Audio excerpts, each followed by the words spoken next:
Asek, balikan lamang po natin itong modus nga sa pagtapyas sa ayuda mula sa 10,000 piso na dapat matanggap ng mga benepisyaryo. Base po sa inyong fact-finding, kailan pa ito nagsimula?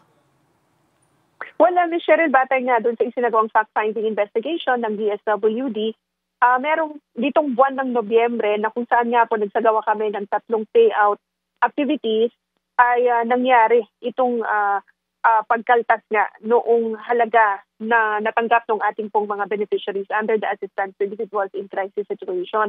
Ang nangyari, Ms. Cheryl, ay pagkatapos ng payout activity at kung nakauwi yung mga kababayan po natin na nakatanggap ng tulong, ay dito sila pinuntahan ng mga barangay officials. At dito nga sinabi na irinip sa kanila o ibigay sa kanila yung either 8,000 or 9,000 pesos nung kabuuan ng halaga na natanggap po nila.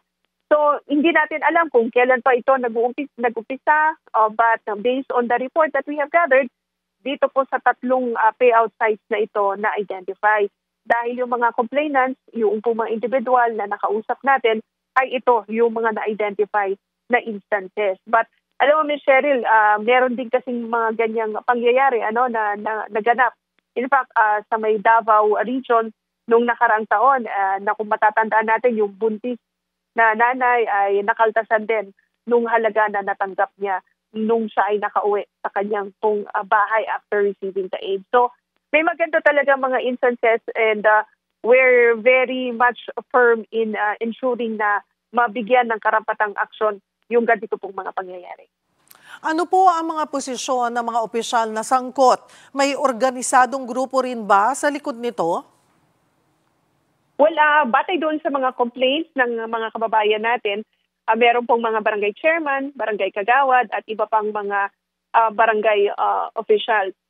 And hindi natin masabi, Ms. Cheryl, kung meron pang organisadong grupo, but it was very clear, based on the complaints of those who we were able to talk to na mga barangay officials po talaga nila ito.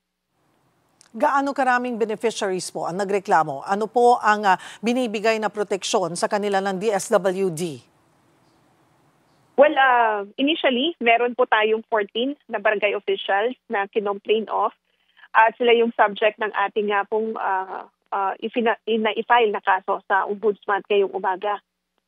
But batay po doon sa ating koordinasyon with our Field Office 3, meron pa rin pong mga isinasaayos na mga iba pong mga dokumento, ongoing pa yung case build-up against other individuals na batay doon sa complaints ng ating mga kababayan ay na-identify din po as nag-commit nung similar na act.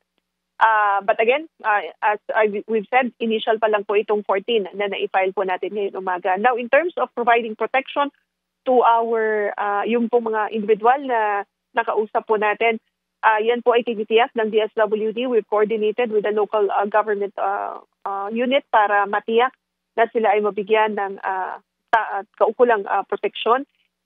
And of course, mabigyan rin po ng karampatang tulong. May reimbursement o dagdag na ayuda ba para po doon sa mga nabiktima ng aid cuts?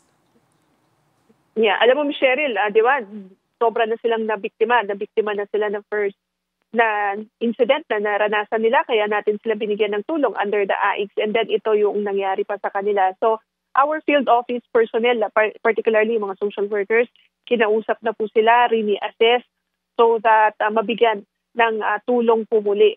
Dahil nga yung pong na-provide natin sa kanila ay hindi naman po nila na-retrieve, kaya bibigyan po ulit sila. In fact, nag-umpisa na yung ating pong mga personnel sa field office na bigyan po sila ng karagdagang pong tulong.